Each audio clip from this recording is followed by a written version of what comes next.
Hello guys and girls, how's it going? Screezilla here and I hope you're all well. And the Type 90. I'm going to butcher this name, so I do apologise. The Kyu-Maru has been announced. Yes, the Type 90. The Japanese MBT. Now, I'll go into some more detail about this tank in a moment. I'm going to bring up some footage. But first of all, let's just talk about what we've got from the announcement. So, Type 90, the lightweight heavy hitter. The Type 90 is a Japanese third-generation main battle tank, developed in the late 1980s as a replacement for the outdated Type 61 and Type 74. Coming with update 1.79, fans of Japanese ground vehicles may expect the arrival of the long-awaited Type 90 to the top-ranking battles of War Thunder. In War Thunder, the Type 90 will become available to all players as a new top-tier vehicle of rank 6 of the Japanese Ground Forces tree, bringing with it a whole host of modern upgrades over its predecessors. The Type 90 will give Japanese tankers the opportunity to experience firsthand what top-tier combat is all about. Developed primarily as a counter to the T-72, it was clear from the start that the Type 90 had to be well armed in order to succeed in this endeavour. Featuring a similar gun as found on that of the Leopard 2K already in game, Future Type 90 drivers can come to expect nothing short of superb ballistic properties of this tried and tested cannon. A good cannon backed up with an auto-loading mechanism in combination with stabilizers gives the Type 90 driver the freedom of choice when considering how to deal with the threat at hand. Whether it be picking off targets from extreme range, close-quarter brawling, or high-speed maneuvering engagements, the Type 90 is suited for almost all combat scenarios and can quickly adapt to sudden changes on the battlefield. Being designed to combat some of the most advanced armoured vehicles of its time meant the Type 90 had to not only be good at taking out its target, but also reliably deal with incoming fire as well. Protection of the tank in the front projection is, I imagine they meant protection, is provided by the combined armour of the turret and hull. But it should be noted that the sector in which the special armour blocks cover the fighting compartments is very limited. This is why you always need to try and keep your front facing the enemy. The side armour of the turret and the hull can only provide protection against damage from automatic cannons of small caliber and shell fragments. In the case of penetration, shot compromising the ammo stowage located at the rear of the turret, the Type 90 is able to prevent ammunition cook-off in a similar fashion to that of the M1 Abrams. So it's got the blowout panels. I believe it's actually an upwards blowout panel on these ones rather than purely rear from memory. But yeah, basically all panels will blow out. It will stop it from blasting in and killing your crew, but you will need to turn the turret away from your engine to so it doesn't cause complete and utter damage to it. Although frontal armor and cleverly employed blowout panels might save a tank from its ultimate demise in case of a direct hit, they are still far less effective than avoiding getting hit in the first place.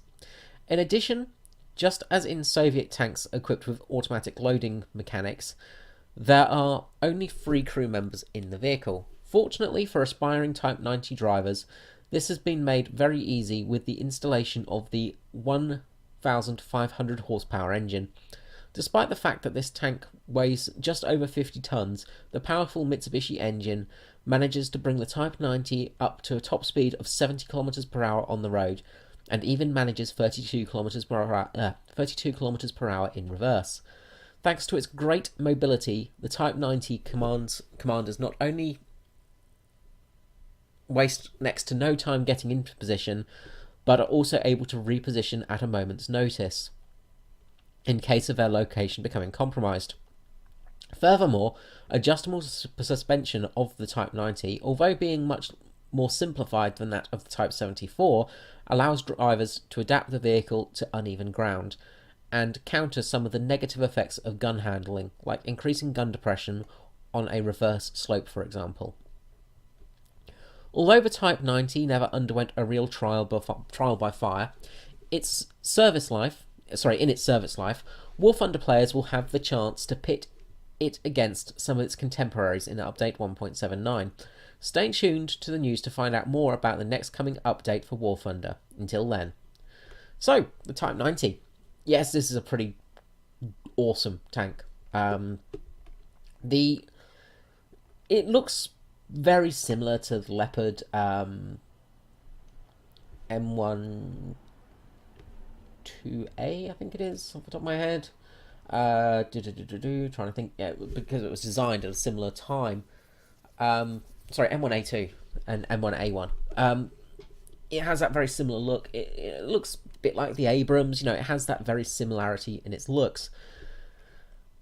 We'll just quickly swap to a different video. So we've got some sexy jazz music in the background now. Here are actually the Type 90s in some trial use. They were being tried out in America. So, although it has a very similar look to those tanks, there's not much in common with those tanks, other than the gun. The Rheinmetall 120 is actually built under license by... Who is it built by? It's built under license in Japan. Japanese steelwork.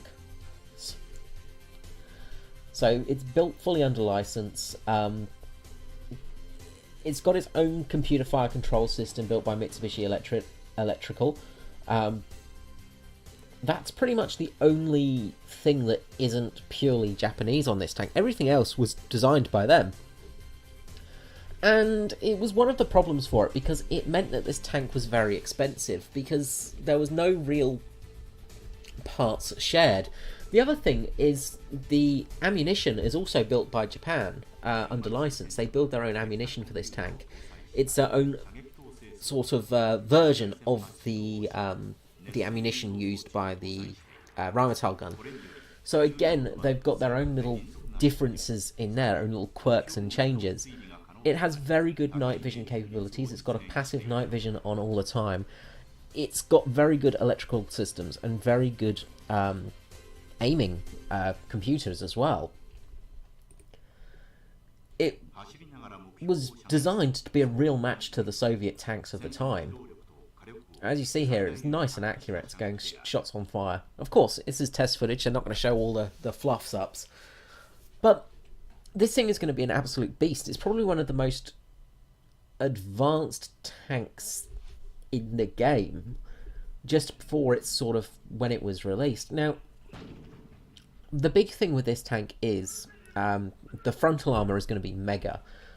From what I've dug up, it's going to have at least 600mm of protection. It's designed to counteract the gun. So the front armor is designed to stop a APFDS round from the 120mm Rheinmetall gun. So, yeah, that gives you an idea about how strong this thing is from the front. The side, not so much. Again, the side and rear of this tank are going to be quite weak. Same with the top armor as well. You know, you're probably going to be able to pen it with some relatively big cannons from planes. But this thing is a very good tank. It was made to replace the Type 61.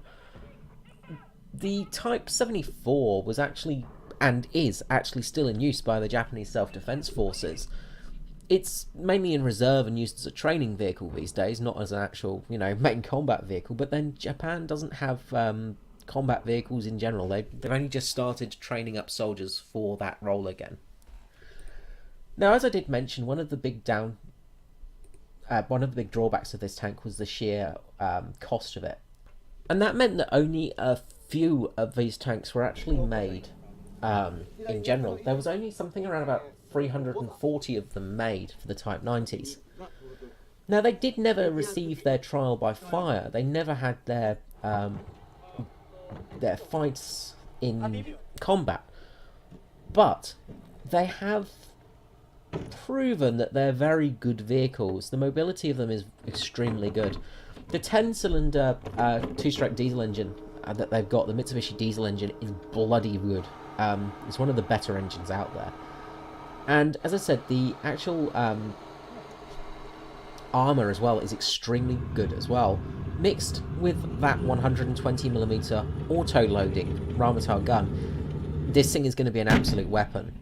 Now, the auto-loading system is auto-reloading, so it means you don't need a loader in there. It just takes the ammunition straight from the back of the turret. It also means that the commander can stay lower. It's not a fully unmanned turret, but it's almost to that point. So you've got people that are a bit safer.